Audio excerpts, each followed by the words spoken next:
चांदो और मुचाद चांदो दो माघ दो मुचाद से माघ मुडी और माने फागुन दो एहब चांदो कना जतो खन मारांग जिनिस दो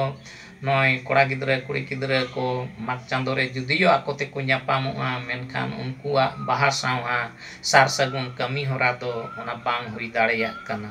चेदा बांगमा जे इना समय रे हुई लेनखान उनकुआ जहां होयतो माने आखिर जीवन धबी तिना को ताहे दाड़ेया से बांग ओनारे दिधा ताहेन कना मेनखान फागुन बंगा से एटा बंगा रे दो उनकान जहां दिधा बांग ताहेन कना ओना मेनते फागुन दो जतो खन सरेस आर नावा आर प्रकृति से पुरकित लिकाते हों ओना दो उरुमुआ बडायोआ बुझाआ ओनाते हों फागुन बंगा दो नावा कना आर नोंकागे नोय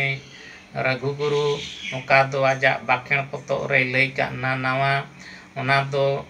आजते बनावका आर बांगे तुमलका विचार आचार तिना हुईलेन बांग हुईलेन नितो ओना नेलते नोय अड़ी बड़ती नोय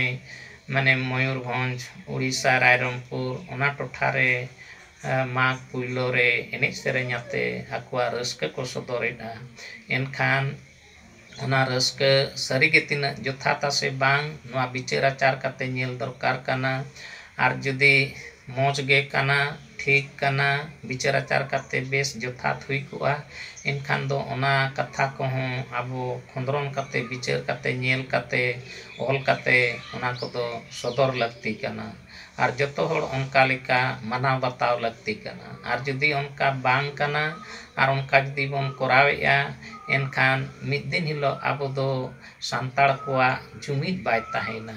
ओनाते जुमिदो लगित दो मिटंग रे मिद लेका कोराव दो अडिगे जथाता ओनाते आदो आबोन ओना को भागी ठीक नेल काते बुझाव काते